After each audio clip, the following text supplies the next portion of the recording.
was told to stay in place. Don't leave the west wing of the White House because apparently someone tried to jump over the fence, but we had no idea if this was coordinated. But walk us through the sensitivity of what's going on here in Washington right now. Yeah, that's right. Well, actually, what we're hearing from Secret Service is that actually that it was not a fence jumper. Someone was actually trying to enter the White House separately, and that's what prompted that lockdown at the White House. But it was not related at all to what happened in the Capitol. But as you said, it happened at the exact same time. So it seemed that there was something that was related here. But it really just shows how on edge and how much precaution is taken by law enforcement given the age that we're living in. And also, I know these precautions are taken even though members of Congress are actually on recess right now. Hardly anybody is in town on Capitol Hill other than staff members, but there are lots and lots of tourists traveling through the Capitol Visitor Center as we're in cherry blossom season.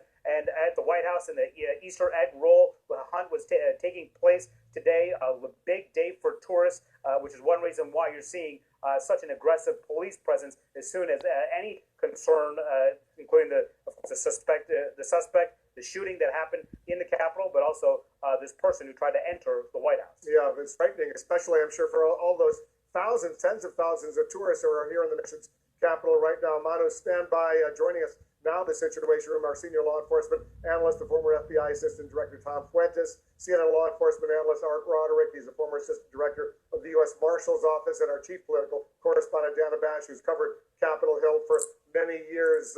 Art, what's your take? Let me go to Tom first. Your take on what happened today, because it looked like the system worked as it was supposed to work. Right, I think so. Someone tries to go through the magnetometers with a gun, sets the alarm, the police react as he draws the gun, and pretty much the incident was over after they shot him.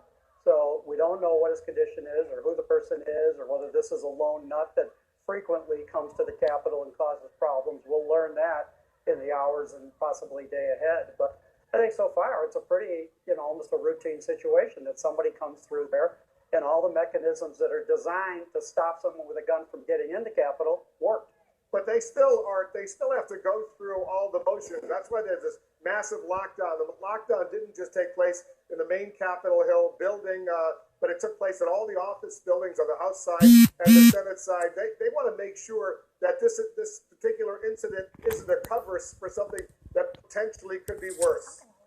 Yeah, exactly, Wolf. And I actually got a couple of texts from some friends of mine that were in lockdown on the Hill. And the Capitol Police had come by and let them know the situation was stabilized, but to remain locked down until they give the all clear. I think the key part here is, and the chief had mentioned it, that this individual is known to them.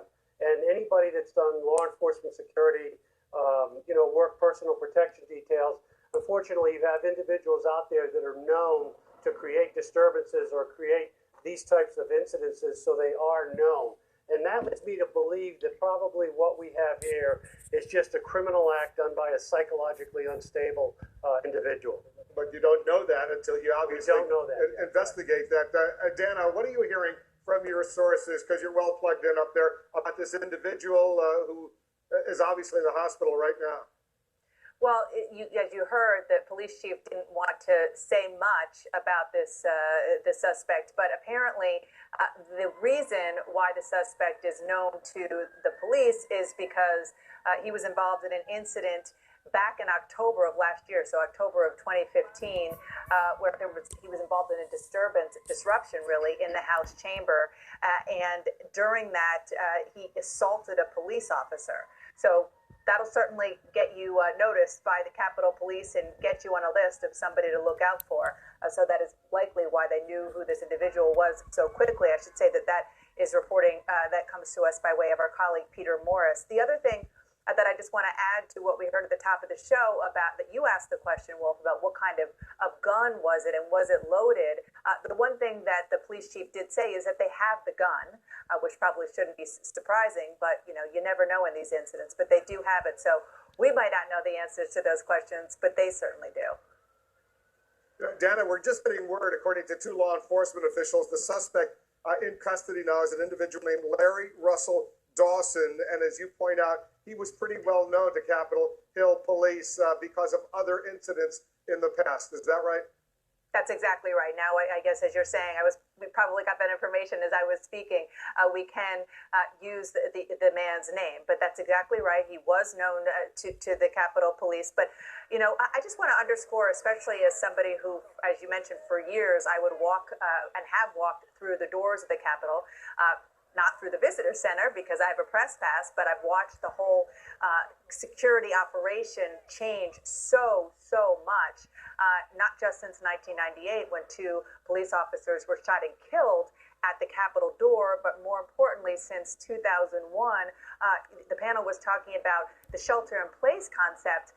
Obviously, it was a quite different situation, but I was at the Capitol on 9/11, and the reaction was, everybody evacuate, everybody get out. So you had this mass exodus of people running out of the Capitol down onto the lawn, nobody knowing what was happening, and everybody potentially being in even more danger being outside. So that the shelter-in-place idea to protect the people in the Capitol and the people outside the Capitol, that is one of the many things learned from such horrific incidents like 9/11, and their security measures in place that didn't even come close to existing back then when that happened.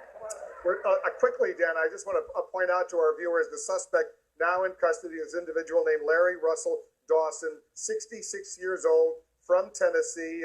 Court documents say he was involved in an incident, as you point out, back in October 2005. He disrupted the House of Representatives chamber in that incident, according to documents. He loudly stated to Congress he was, quote, a prophet of God.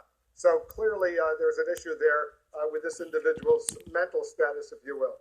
That's right, and I seem to remember that incident because it was one of many times being in the Capitol. There was a lockdown because of that happening, and because when there's a disruption of that magnitude while the House is in session, and my memory is that the House was in session at the time.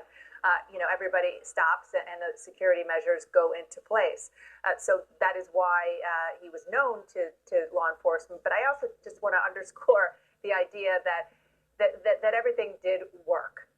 It is obviously unfortunate that a woman had to go to the hospital because of shrapnel, but the fact that the mag worked, set off by the gun, and even though this individual was clearly determined to use the gun or at least draw the gun, the police officers were so well trained, they were ready to react in a split second, and that is something that we should not forget.